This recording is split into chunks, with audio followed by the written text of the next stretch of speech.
Shalom semuanya dan juga jemaat yang di online. Shalom semuanya. Saya mengucapkan terima kasih untuk kesempatan yang diberi untuk melayani saudara. Salam sejahtera dari jemaat di Eklesia di perantauan. Karena nggak punya tempat saudara. Di Beecroft dan di Chatswood saudara ya. Tapi kita sama-sama dipelihara oleh Tuhan. Haleluya. Baik, karena semenjak online ini kita juga khotbahnya dipersingkat. Saya akan langsung mulai saja. Saudara sering mendengar pernyataan bahwa kalau musuh atau setan-setan tidak bisa menghentikan kita sebagai orang Kristen, dia akan membuat kita menjadi sangat sibuk. Pernah dengar ya? Terlalu sibuk sampai lupa beribadah, lupa bersekutu, tidak ada waktu untuk berdoa, tidak ada waktu untuk membaca firman Tuhan. Kalau musuh tidak bisa menghentikan kita datang ke gereja, dia akan buat kita apa? Ngantuk. Enggak fokus, tidak bisa menyembah, pikirannya dibuat kacau sehingga tidak bisa mengasihi satu dengan yang lain, tidak bisa melayani dan sebagainya. Nah, kalau saudara jadi pohon ara, kalau musuh tidak punya otoritas untuk menebang pohon ara kita masing-masing, kira-kira apa yang akan dia lakukan? Dia akan hentikan kita untuk berbuah, betul nah. Karena musuh tahu, kita juga tahu dan Tuhan tahu bahwa kalau pohon tidak berbuah itu otomatis akan ditebang sendiri oleh yang punya pohon saudara. Nah, Yesus pernah berbicara hal yang sama dan nats yang saya maksudkan adalah nats di dalam Lukas 13 ayatnya yang ke-6. Lukas 13 ayat yang ke-6, saya bawakan judul khotbah saya adalah rahasia untuk berbuah. Seperti yang tadi saya katakan, kita adalah pohon-pohon kehidupan di mana Tuhan adalah pemiliknya. Dan sebagai pemilik pohon, dia menuntut dan dia mencari, dia expect pohon itu berbuah. Nah, Lukas 13 ayat ke-6 saya bacakan sebagai berikut sampai ayat ke-9. Lalu Yesus mengatakan perumpamaan ini. Seorang mempunyai pohon ara yang tumbuh di kebun anggurnya dan ia datang untuk mencari buah pada pohon itu. Tetapi ia tidak menemukannya. Lalu ia berkata kepada pengurus kebun anggur itu, sudah 3 tahun aku datang mencari buah pada pohon ara ini dan aku tidak menemukannya. Tebanglah pohon ini, untuk apa ia hidup di tanah ini dengan percuma? Jawab orang itu, Tuan, biarkanlah dia tumbuh tahun ini lagi. Aku akan mencangkul tanah sekelilingnya dan memberi pupuk kepadanya. Mungkin tahun depan ia berbuah, jika tidak, tebanglah ia. Nah saudara, saya akan fokus kepada ayat yang ke-8 dan ke-9 kalau kita masih ada waktu. Tapi ayat ke-8 berkata begini. Jawab orang itu, Tuan biarkanlah dia tumbuh tahun ini lagi. Aku akan mencangkul tanah sekelilingnya. Dan yang kedua, memberi pupuk kepadanya. Mungkin tahun depan ia berbuah, jika tidak tebanglah ia. Saya akan memberikan rahasia untuk berbuah pada pagi hari ini. Dan rahasia yang pertama untuk sebuah pohon ara, dan kita adalah pohon-pohon ara itu. Rahasia yang pertama yang Nats 8 tadi yang kita bacakan, tadi kita baca menyatakan bahwa rahasianya adalah supaya berbuah pohon ara itu atau kita harus bersedia untuk dicangkul. Katakan satu dengan yang lain kalau sebelah. Sedia nggak dicangkul? Saudara, kelihatannya mudah ya. Tapi urusan cangkul-mencangkul ini sama sekali nggak mudah, saudara. Ini mencangkul dari hal-hal yang gelap di dalam, seringkali memalukan, dan yang paling nggak enak, seringkali menyakitkan, saudara. Sangat menyakitkan. Saya pernah bertemu dengan satu pasangan yang datang ke tempat kita. Saya tahu hubungan mereka nggak baik, suami istri. Udah lama cekcok terus. Saya berkata kepada mereka, namanya A dan B ya. A dan B, kalian mau nggak hubungan kalian menjadi baik? Oh mau katanya. Nah tahu nggak, kalau hubungan kalian mau jadi baik, mau nggak mau, ada hal-hal yang di dalam yang harus digali. Sang suami mengangguk, tanda setuju. Tapi sang istri, begitu saya tantang, dia langsung enggak. Lebih baik saya berdoa katanya. Saya percaya Allah bisa merubah segalanya katanya. Memang kuasa doa ada, tapi ada hal-hal yang harus digali. Terutama dalam hal relasi, saudara. Karena itu urusan cangkul-mencangkul ini saya tahu sangat enggak enak dan sangat enggak mudah. Tapi ini adalah salah satu rahasia untuk berbuah. Karena ada banyak pohon yang tidak bisa langsung berbuah otomatis. Ada yang harus dicangkul dulu, saudara. Demikian juga pohon kehidupan kita. Nah, ada satu ilustrasi. Beberapa saudara yang ikutan young couple pernah lihat ilustrasi ini. Tapi ini ilustrasi favorit saya. Karena ilustrasi ini dilihatnya mudah. Tapi nanti saya akan teruskan apa pesan di dalam ilustrasi video ilustrasi yang saya pinjam dari Andy Stanley ini. Silahkan menikmati, saudara. Now I want to try to illustrate for you exactly what that looks like. And to do that, I have a couple of friends here. This is Mr. and Mrs. Mugg, okay? So say, hey, this is Mr. Mugg, and hey, this is Mrs. Mugg. Okay, Mr. and Mrs. Mugg. Now, Mr. and Mrs. Mugg met right after college, and like many people, when they, he saw her and said, I got, and she's like, woo, and he had a degree and a future, and she was, look at her. I mean, she's a knockout, so that's working for her. And so they started dating, and when they first started dating and hanging out, they were so careful. Because he's trying to win her heart and she's trying to win his affection, and they were just so careful. And they had a few little problems along the way, and there were a couple of bumps in the relationship, but they were just so careful and everything was going to be great. And then they got married. And then about a month into their marriage, they had a problem, they had a bump. And stuff came out. And he looked at her and said, whoa, where did all that come from? And she looked at him and said, well, I didn't know you had anger issues. And he said, well, I didn't have anger issues till you bumped me. Oh, there it is again. And then they had another problem, and they just were so, and she went to see her sister, and she said, I didn't know he was like that. And we don't know where guys go. They don't go anywhere, He looked in the mirror, perhaps. I don't know. And he sat around thinking, wow, she makes me so mad.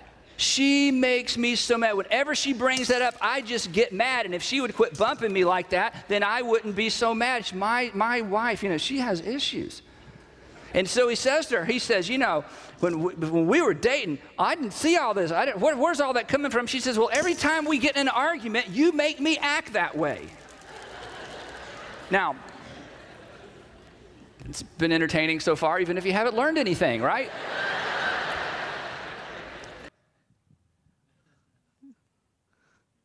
Baik, saudara. Kalau melihat video klip ini kelihatannya mudah ya. But it's another story waktu kita ada di dalamnya, saudara. Setiap kali saya mau cekcok, misalnya ada sesuatu yang gak enak dengan istri, sangat mudah sekali untuk menyalahkan pasangan kita, betul enggak?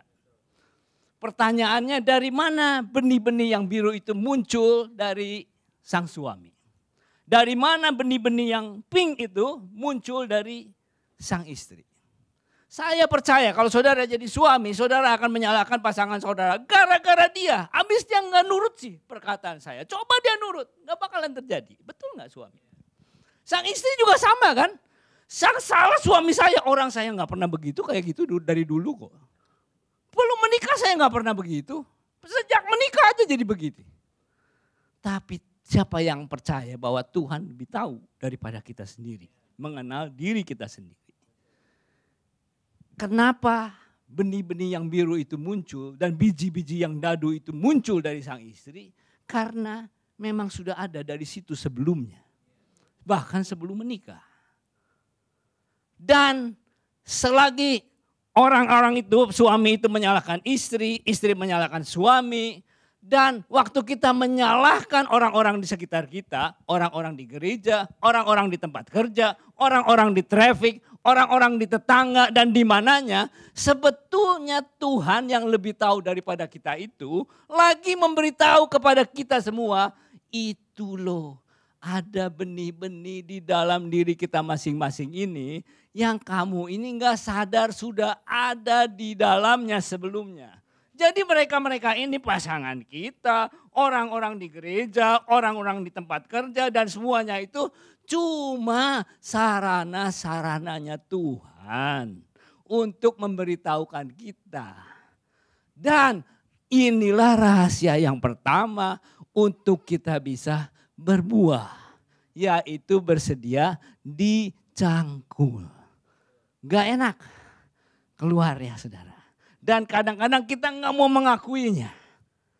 Malu kadang-kadang sesuatu yang menyakiti. Tapi kita semua di ruangan ini nggak ada yang nggak punya benih biru dan benih dadu itu. Semuanya kita cuma punya benih-benih itu. Cuman kita perlu digali atau enggak. Nah saya mau masuk lebih dalam lagi. Dalam poin yang pertama ini saya sengaja spend lebih banyak waktu karena hal ini rahasia yang paling dalam, paling sulit tapi justru yang paling penting. Nah, langkah-langkah awal apa yang saudara bisa lakukan untuk menggali, bersedia untuk dicangkul. Nah, setiap kali saudara bercekcok, ada konflik dan sebagainya, udah bukan masanya lagi kalau saudara bersedia untuk dicangkul. Syarat yang pertama, saudara udah gak lihat kiri kanannya lagi. Lihatnya ke dalam. Ada apa nih? Apa yang Tuhan mau ajarkan kepada saya? Apa yang Tuhan mau tunjukkan kepada kita semua? Mulailah dengan mencatat perasaan-perasaan saudara yang muncul secara terbuka dan secara jujur. Catatan perasaan-perasaan yang saudara bisa catat itu misalnya seperti ini saudara. Langkah-langkah awal. Apakah misalnya setiap kali saudara ada konflik. Konflik itu bisa muncul di rumah tangga atau di gereja. Let's talk about gereja, lebih mudah gitu ya ininya. Setiap kali saudara diajak misalnya untuk mari kita persekutuan. Saudara akan muncul perasaan-perasaan misalnya. Ada orang-orang yang gak suka bersekutu. Di tempat kami ada yang untuk Zoom aja gak suka saudara. Persekutuan Zoom aja gak suka. Ketika digali gitu ya. Kenapa ya? Kenapa sih gak suka Zoom? Ada kadang-kadang dia mengumpulkan satu pernyataan-pernyataan. Dan kalau orang itu peka dan jujur itu dia bisa catat gitu. Oh kalau di Zoom rasanya saya kurang unappreciated. Tidak dihargai. Dalam hal apa? Gak dikasih kesempatan ngomong katanya. Bisa gitu saudara ya. Atau ada yang gak muncul. Kenapa? Habis belum dandan. Kurang cantik rasanya. Ada juga saudara. Ada yang ya rasa kurang menarik. Ada yang diajak untuk pelayanan. Kenapa? Enggak mau pelayanan. Oh katanya. Saya enggak bisa, saya gagal, saya a failure, saya stupid dan sebagainya. Nah ini langkah-langkah awal yang saudara bisa lakukan untuk mencatat perasaan-perasaan saudara. Ini udah lumayan kalau saudara bisa melakukannya dengan terbuka dan jujur. Terutama para pria mengalami hal kesukaran dalam hal ini. Kalau ditanya apa perasaanmu? Frustrasi Pak. Lalu setelah itu apa lagi? Frustrasi Pak. Cuman begitu aja pokoknya. Nah ini belajar untuk, saya sengaja listnya agak panjang supaya saudara bisa catat. Kira-kira secara jujur setiap kali saudara muncul benih-benih itu keluar, mulai marah, mulai nggak enak, mulai nggak nyaman, mulai takut dan sebagainya. Dicatat mulai. Baik. Nah, untuk apa catatan-catatan ini? Untuk menemukan yang namanya, kadang-kadang orang sebutnya the X factor. Hari ini saya ganti jadi the I factor. The I factor. Nah, saudara tentu ingat ketika dulu saudara sekolah, diberikan satu persoalan aljabar seperti ini, saudara. Persoalan aljabar seperti ini. Next slide-nya. Ya. 3i tambah 5 sama dengan 17. Pertama kali saudara dikasih persoalan aljabar ini, tentu saudara nggak bisa. Sampai gurunya yang ngajarin ya. Kalau begitu kita eliminasi yang 5 sebelah kiri. Karena itu kita tambahin minus 5. Kalau sebelah kiri ada minus 5, sebelah kanan juga harus ada minus 5. Jadilah pernyataan seperti berikut-berikut. Dan saudara menemukan di factornya sama dengan 4. Ya, di factornya sama dengan 4.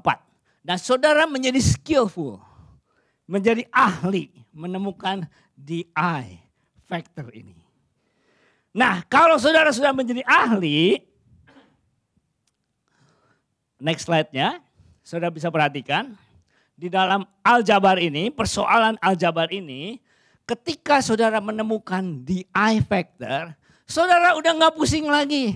Dengan angka 5, dengan angka 17, dengan angka tanda tambah, sama dengan, itu semua konstanta-konstanta yang dipakai Tuhan untuk menemukan di factor kita. Bahkan saudara pun tidak akan menyalahkan pasangan saudara di angka 3 itu. Karena dalam urusan berbuah dan berbuah menghasilkan buah, it's all about the factor, cangkul mencangkul ini saudara. Kita akan menemukan the factor. Ketika kita udah skillful di dalam hal menemukan the factor ini, dalam satu masalah tertentu, saudara sudah master, saudara ketemu dimanapun dengan masalah yang sama itu udah gak jadi masalah lagi. Misalnya begini. Dengan masalah-masalah yang sama, mirip-mirip. Karena saudara udah master, mau persoalan yang sama terjadi di gereja, mau masalah yang sama terjadi di tempat pekerjaan, di traffic, di restoran, di neighborhood, itu gak jadi masalah. Karena saudara udah skillful menggali what's the factor. Apa yang Tuhan mau tunjukkan kepada saya. Dan ketika saudara sudah menemukan the factor itu, saudara bisa masuk lebih dalam lagi untuk menggali the factor itu. Saya hampir bisa pastikan semua the factor yang ada pada diri kita masing-masing itu berasal dari salah satu atau dua atau semua faktor yang terjadi kepada jiwa saudara. Kita terdiri dari tubuh, jiwa, dan roh kan ya. Tubuh, jiwa, dan roh. Saudara slide-nya bisa lihat. Nah, the factor itu terjadi karena apa yang terjadi kepada jiwa kita. Baik di masa lalu atau baru-baru saja dan sebagainya. Itu bisa pikiran yang sia-sia, bisa roh jahat seperti misalnya Hitler, pengaruh-pengaruh dunia, pikiran dunia, latar belakang dan luka batin. Bisa semuanya, bisa satu. Saya akan bahas dua hal saja karena waktu juga terbatas, yaitu pikiran yang sia-sia dan dunia dan juga luka batin. Nah, dalam factor menemukan di factor dari dunia atau pikiran yang sia-sia itu enggak jauh-jauh saudara. Itu karena prestasi dan penampilan. Jadi artinya kalau jiwa kita dipengaruhi oleh dunia dan pikiran, misalnya kita berbicara tentang value. Siapa diri kita di hadapan Allah atau di hadapan siapapun atau di hadapan kita sendiri. Itu kalau jiwa kita dipengaruhi oleh dunia dan pikiran yang sia-sia, itu enggak jauh-jauh. Itu bergantung dari prestasi atau penampilan. Kalau penampilan kita, wah rasanya value kita lebih. Gitu. Kalau prestasi kita lebih tinggi, rasanya kita ini lebih value. Meskipun dalam roh dikatakan bahwa identitasmu sebenarnya itu dari Kristus. Tapi jiwa kita akan tetap dipengaruhi oleh itu. Dan pengaruh yang lain untuk I factor itu luka batin. Nah ini hampir semua orang gak bisa lolos. Bicara soal luka batin biasanya penyebabnya 3 hal. Yang pertama karena rasa tertolak atau ada rasa bersalah atau karena peristiwa traumatis. Saya spend waktu sedikit gak apa-apa ya supaya saudara lebih jelas gitu. Misalnya saya terjadinya kepada saya. Bagaimana saya menggali di I factor saya ini? Tolong slide-nya ditinggal aja ya supaya ini saudara bisa lihat begini. Misalnya beberapa waktu yang lalu saya pernah ke Melbourne. Saya dijemput oleh teman pendeta di sana dan sebelum pulang ke airport kami sempat melayani persekutuan dulu. Setelah selesai persekutuan lalu kita ke airport. Nah persekutuan itu teman pastor itu teman kami ini yang sharing. Lalu dia bercerita tentang suatu pengalaman hidupnya. Nah dia ini banyak diundang ke Indonesia menghadiri conference, seminar yang menghadirinya itu kan ribuan saudara. Nah ketika selesai seminar atau conference itu biasanya ada orang yang bertanya, Pak, Bapak di Melbourne gerejanya berapa? Nah itu pertanyaan yang sangat-sangat menyakitkan buat dia. Membuat dia malu bukan main. Karena jemaatnya enggak jauh sama saya punya jemaat gitu saudara. 40-an, 50-an pada waktu itu loh saudara. Jadi itu sangat memalukan buat dia cerita begitu. Nah saya yang dengar di situ kan, itu mas saya juga begitu saudara. Ini menyatakan satu hal gitu ya. Di dalam hal di I factor itu yang dipengaruhi oleh dunia dan pikiran, itu biasanya enggak jauh. Prestasi atau penampilan. Ada jemaat di kami itu bukan di sini saudara ya ini. Ada yang beli handbag nyampe ribuan dolar. Kalau orangnya kaya sekali ya nggak terlalu masalah lah ya. Tapi ini ya mirip-mirip juga gitu. Sampai ribuan dolar. Kenapa? Saya percaya karena rasanya kalau dia pakai tas itu rasanya value-nya lebih tinggi. Sama gereja juga. Rasanya kalau jemaatnya mega church ribuan punya building yang mega dan sebagainya rasanya value-nya lebih tinggi. Dan saya punya itu. Kalau saya mau jujur with the I factor.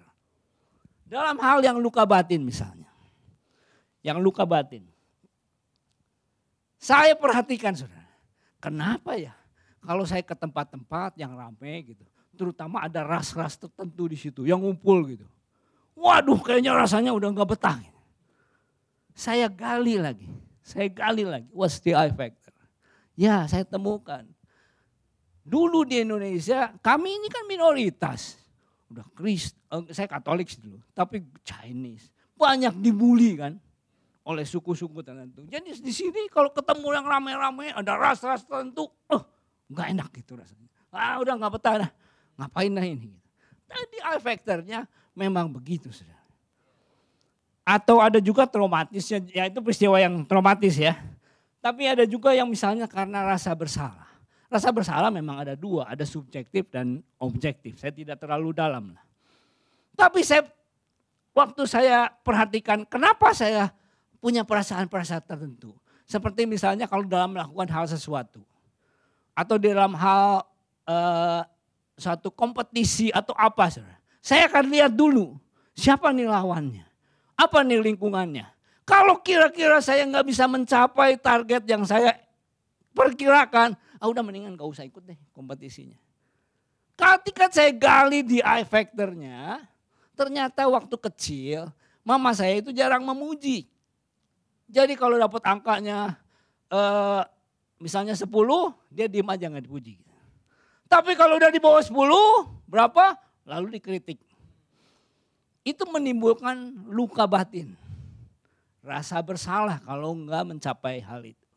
Itu sebabnya Sampai hari ini saya kadang-kadang suka melihat gitu. Kira-kira saya bisa sampai ke sini enggak?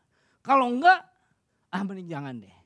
Yang namanya do your best itu meskipun saya mengucapkannya kepada anak-anak saya, tapi saya sendiri punya DI factor. Saya tahu saya sendiri enggak melakukan hal itu. I'm not doing my best, tapi karena luka batin itu I have to do the best. Saya harap saudara bisa jelas tentang penjelasan ini ya. Karena I have to move forward dengan poin yang kedua ini.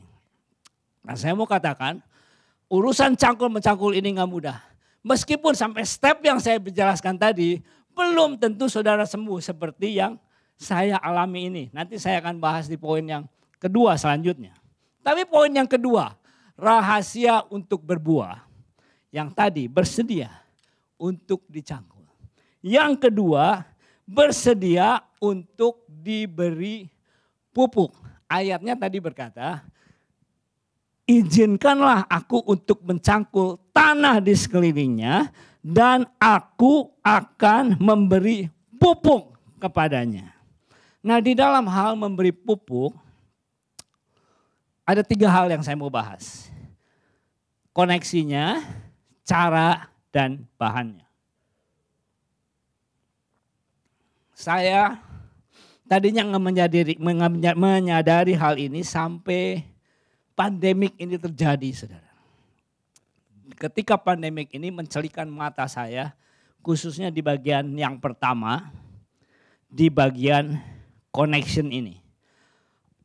Saya terus terang underestimate the power of connection ini. Tapi ternyata the power of connection ini sangat-sangat penting. Khususnya di masa-masa pandemik ini saudara. Ada Barna Study yang mengatakan bahwa setelah pandemik ini berakhir, kalau gereja itu kembali normal seperti sebelum masa pandemik, itu kira-kira 1/3 akan hilang, tidak kembali. Dan saya temukan ada hubungannya dengan the connection ini. Itu sebabnya saudara perhatikan hal yang ini ya. Nah saya ambil beberapa contoh, beberapa case nih. Ada satu research, studi yang dilakukan oleh para psikologis yang menggambarkan hubungan bayi dengan ibunya. Perhatikan, di sini banyak ibu-ibu ya, jadi pernah punya baby ya. Perhatikan apa yang dilakukan oleh ibu kepada baby. Pertama kali dia beberapa hari, berapa minggu, berapa bulan. Itu fokusnya build the connection. Sebelum memberi makan. Build the connection. Build the connection. Gitu. Koneksi itu sangat penting. Nah saya berikan satu riset yang tadi saya mention tadi. Riset ini mengatakan ada anak-anak kecil, bahkan bayi yang diadopsi. Saya berkata ini bukan berarti saudara jangan adopsi ya. Ini hasil riset saja, hasil riset psikologi. Ketika diambil waktu kecil itu, bahkan bayi, itu ditemukan hasil risetnya 10 tahun kemudian anak-anak ini manifest behavior problems. Padahal kan selama 10 tahun terakhir atau 8 tahun atau nggak tahu lah. Mereka kan dikasih sayang kan dengan orang tua adopsinya ini. Tapi ini yang terjadi. Ketika di scan di otaknya itu ada brain spots-nya. Karena rupanya the pengaruh, the power of connection yang mereka tidak miliki di awal-awal itu sangat berdampak banyak saudara. Nah satu hal lagi. Ketika koneksi itu dibangun, ibu itu melakukan segala macam hal untuk berkoneksi, betul nggak? Kalau diperhatikan bahasanya aneh-aneh. I'm not talking about bahasa roh. Tapi bahasanya aneh-aneh. Gitu ya. Tapi jangan dilakukan kepada suami saudara yang kurang connect. Nggak akan berhasil, nggak bakalan berhasil. Tapi dengan bahasa yang aneh-aneh dan semua itu koneksi bisa terjalin. Nah ada satu studi lagi yang dilakukan kepada para orang tua yang terkena heart attack atau stroke. umur 85 tahun gitu. Di grup ini dibagi dua. Grup yang terkena stroke dan penyakit jantung ini dipisahkan. Satu grup diberikan life support, bukan life support, love support. Kelompok yang sangat mengasihi, koneksinya kuat. Sementara yang satu lagi sama-sama treatmentnya the best treatment. Bukan dikurangi treatmentnya, medicalnya, semuanya baik-baik. Tapi yang ini enggak ada love supportnya. Yang ini yang ada love supportnya, survival rate-nya tinggi. Pulihnya lebih cepat. Bahkan banyak yang enggak terkena serangan lagi. Compare sama yang ini terkena serangan yang kedua, stroke yang ketiga, serangan jantung yang keempat, dan sebagainya. Saya mau saudara perhatikan baik-baik. Jangan underestimate the power of connection ini. Yang loose connection ini lebih cenderung mengalami heart attack, sakit hati yang kedua. Tersinggung yang ketiga, sakit hati yang keempat, dan sebagainya. More likely, dimanapun dia berada. Tapi yang di sini lebih cepat heal-nya. That's the power of connection. Kenapa? Karena memang Tuhan itu menciptakan kita ini bukan sebagai manusia yang sendirian. Tapi yang koneksi. Ketika ibu itu membangun koneksi, baby itu jadi more alive. Koneksi itu membangun life. Dan soon bayi itu try to reach out kepada si mamanya ini. Dan ketika bayi udah terbangun, dia udah reach out, itu yang lain-lainnya lebih mudah saudara. Lebih mudah. Nah, saya mau encourage, di dalam hal-hal tertentu, kadang kita ini sebagai pohon ara yang belum berbuah. Di dalam hal yang lain, kita sebagai pengurus kebun. Dalam satu aspek, kadang-kadang yang satu jadi pengurus kebun. Aspek yang sama, yang satu jadi pohon ara yang belum berbuah. Aspek yang lain bisa terbalik. Kita sebaiknya saling terus berkoneksi, saling proaktif. Bukan hanya pengurus kebun yang aktif untuk koneksi, saya mau encourage. Kalau kita menjadi pohon ara yang kita tahu belum berbuah, proaktif mencari pengurus anggur. Dan saudara, berhati-hatilah mencari pengurus anggur yang baik. Jangan-jangan ketemu pengurus yang sengaja mau matiin pohon, saudara. Ada kalau kita mau menebang pohon itu, karena nggak mau bayar, suntik mati aja pohonnya. Betul nggak Mas Git ya? Supaya rontok dia mati sendiri gitu. Nah jadi kita harus hati-hati mencari pengurus kebunnya. Bagaimana caranya? Ya lihat aja di buahnya. Alkitab berkata lihatlah dari buahnya. Kalau hasil dari koneksi itu tidak membuat kita tambah mengasihi Tuhan, tambah mengasihi sesama, tambah melayani Tuhan, tambah karakter kita terbentuk, tambah kita tidak membagikan kasih Allah kepada orang yang nggak ada buahnya, jangan-jangan itu bukan pengurus anggur tulen. Jangan-jangan itu orang yang mau matiin pohon saudara. Nah, hati-hati. Nah, ada satu hal lagi yang saya mau sampaikan saudara. Ketika pengurus dan pohon ara itu saling proaktif untuk mendapatkan koneksi, itulah hal itu bisa terjadi dengan baik. Tapi sebaliknya, saya mau beritahu satu tanda di mana saudara perlu secara proaktif mencari pengurus kebun itu. Saya berikan satu tanda ya, satu tanda ini. Saudara perhatikan. Saudara ada banyak hal di mana tubuh kita ada kemiripannya dengan roh. Apa yang dilakukan oleh tubuh seperti misalnya latihan badani memang baik tapi terbatas katanya. Tapi jangan lupa latihlah dirimu untuk beribadah. Jadi ada kemiripannya ya. Tapi yang saya mau beritahukan adalah hal yang opposite. Antara tubuh dengan rohnya. Saudara secara tubuh kalau saudara habis berpuasa misalnya. Puasanya kan suka bukan puasa yang beneran gitu. Kadang-kadang cenderungnya jadi nahan lapar aja. Jadi bolak-balik jam berapa nih bukanya? Jam berapa nih bukanya gitu. Begitu buka, teng apa yang terjadi? Waduh, segala apa dimakan, betul nggak? Ketika saudara menahan lapar, apa yang terjadi? Saudara nggak diberi makan, apa yang terjadi? Saudara menjadi lapar dan haus, betul nggak? Itu tubuh ya. Roh terbalik. Perhatikan ya, roh terbalik. Semakin saudara puasa roh, semakin anoreksia, semakin nggak mau makan. Jadi kalau saudara lihat tanda ini, kok aku jadi nggak rindu ya untuk bersekutu. Aku nggak rindu doa ya.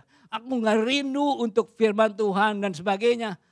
Itu tanda anoreksia. Hati-hati. Then proaktiflah build the connection. Carilah pengurus anggur, pengurus kebun yang tulen. So perhatikan hal yang itu. Kedua, 2B ini, 2B. Bersedia untuk diberi pupuk. Perhatikan juga dengan cara. Saya berbicara kepada para pengurus. Ingat ya, kita semua pengurus. Seperti tadi saya katakan. Kadang-kadang kita sebagai pohon aranya, tapi kadang-kadang kita sebagai pengurus. Pohon aranya bisa menjadi pasangan kita, bisa teman fellowship kita, dan sebagainya. Berbicara sebagai pengurus, ini pengalaman, saya bicara dari pengalaman. Kadang-kadang lebih efektif dengan cara yang positif daripada yang negatif. Negatif itu misalnya bagaimana? Misalnya saya sebutkan dengan sorotkan kebenaran kepada mukanya langsung gitu. Ya. Ini muka-muka orang yang berdosa nih saudara. Ketika kita semprotkan kebenaran itu ke mukanya, itu wajah-wajahnya enggak senang semua saudara. Pada enggak happy gitu. Meskipun yang kita semprot itu adalah kebenaran. Orang lain menyebutnya sebagai the Bible bashing. Cara the Bible bashing ini. Nah Bible bashing ini, Bible-nya sih 100% akurat gitu. Apalagi kalau dilemparnya jangan jarak dekat, akurat banget gitu. Tapi hasilnya membuat orang juga enggak terlalu happy saudara. Lebih efektif kalau kebenaran itu disemprotkannya ke depan sebagai jalan terang. Dengan kata lain dengan cara teladan. Itu jauh lebih efektif saya temukan di dalam pengalaman saya. Terus terang dalam pengalaman pribadi saya belajar kebenaran-kebenaran dari pengurus-pengurus kebun dalam hidup saya. Waktu saya menjadi pohon ara yang belum berbuah, bukan dari teori-teori kebenaran. Tapi dari teladan-teladan yang dihidupinya, saya belajar banyak kebenaran itu. Saya belajar artinya komitmen, saya belajar artinya rajin, saya belajar artinya generous dan sebagainya. Itu dari kebenaran-kebenaran teladan pengurus kebun yang Tuhan berikan di dalam hidup saya. Yang ketiga, 2C. Bersedia untuk diberi pupuk. Yang ketiga, bahan. Ini paling gampang. Kita tahu bahwa bahan yang paling ampuh untuk berbuah itu adalah firman Tuhan itu sendiri. Ya, firman Tuhan sendiri. Berapa banyak saudara yang pernah buat kue? Enggak ada. Ilustrasinya salah nih. Pura-pura aja lah saudara gitu ya. Pura-pura udah pernah bikin kue gitu. Saudara berapa banyak yang setuju bahwa kalau bikin kue-kue tertentu itu bahan-bahannya ya harus itu. Enggak bisa diganti. Misalnya kekurangan gula, ganti pakai madu atau pakai kecap manis gitu. Pasti hasilnya nggak bakalan baik. Demikian juga buahnya belum tentu akan menjadi sempurna sesuai dengan apa yang Tuhan mau. Karena bahannya nggak cocok. Bahannya bukan firman Tuhan Allah sendiri, tapi mungkin akal manusia, positive thinking, dan sebagainya. Saya ilustrasikan kembali dengan gambar yang saya beritahu sebelumnya. Nah, Spirit memberikan sebagai jalur dari Roh Allah yang memberikan kebenaran kepada kita, kepada jiwa-jiwa. Tapi jiwa ini menerima atau enggaknya tergantung dari apa yang membentuk pikiran dan jiwa kita ini. Nah, kita lihat dari ilustrasi yang saya pinjam dari Womack yang menggambarkan ini dengan lebih jelas. Kita akan lihat ya.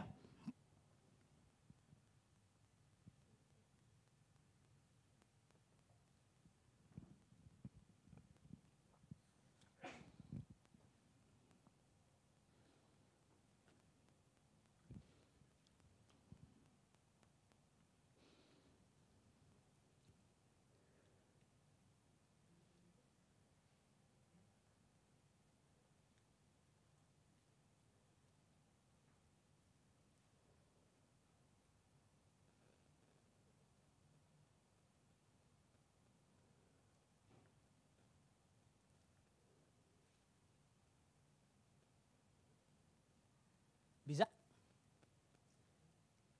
Bisa videonya? Video yang dari Womack.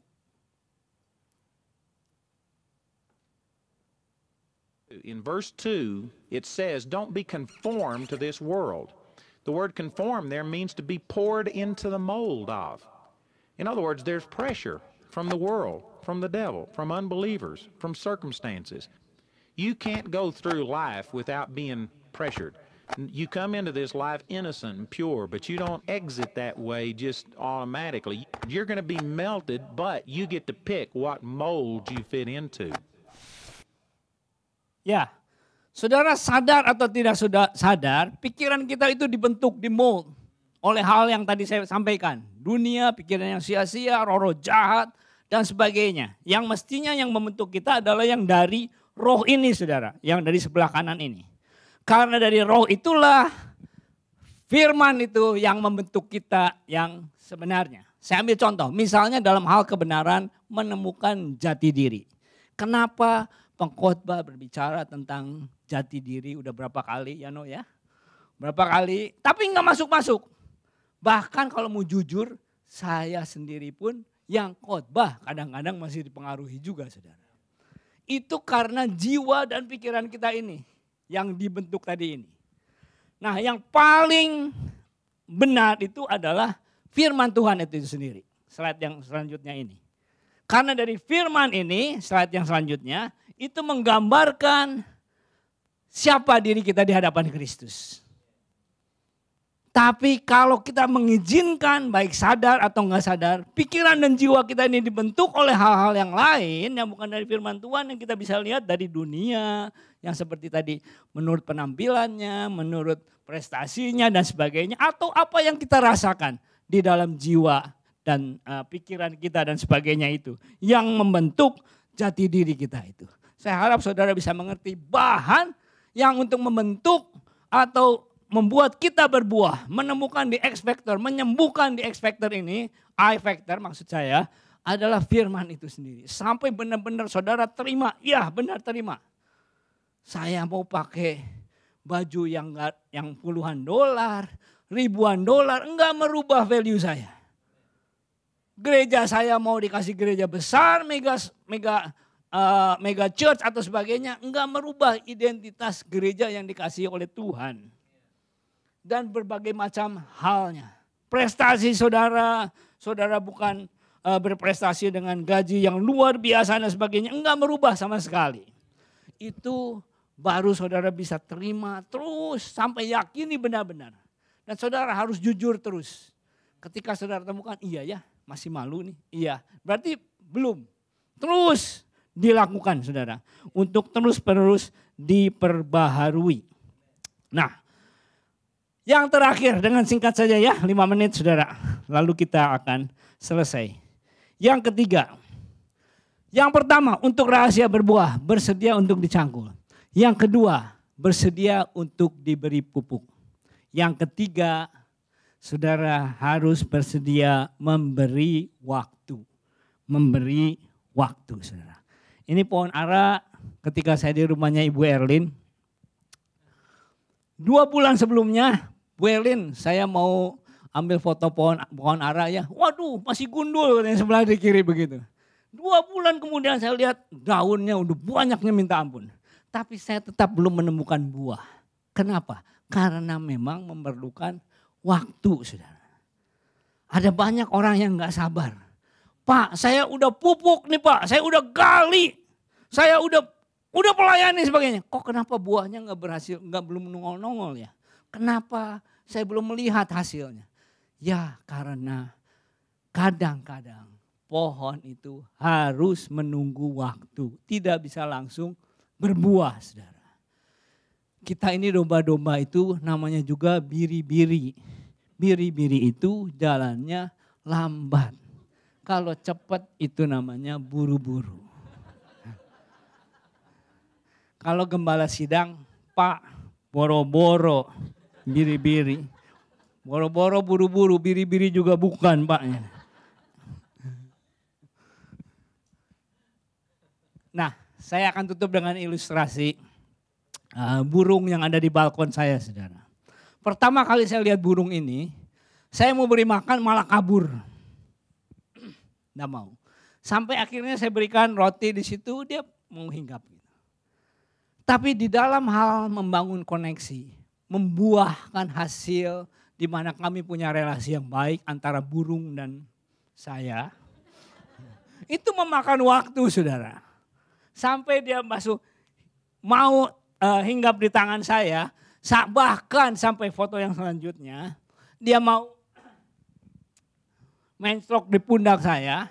Dan sampai hari ini kalau saya keluar balkon, mereka udah langsung menghampiri saya. Itu butuh waktu. Saudara jangan terlalu frustrasi kalau lihat, kenapa ya saya udah cangkul suami saya dan saya sudah beri pupuk. Kenapa dia nggak berubah-berubah? Karena mungkin waktunya. Demikian juga dengan sang istri, dengan rekan-rekan yang lain. Waktu kadang-kadang merupakan faktor. So, kalau kita merupakan pohon ara, dari nats yang baru kita baca, Tuhan mau berkata, tidak semua pohon ara bisa berbuah.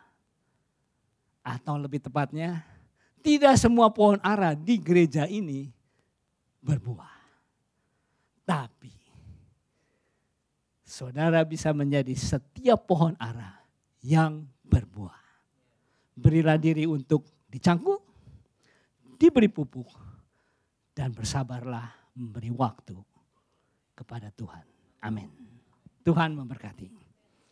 Mari kita tundukkan kepala, kita siapkan hati.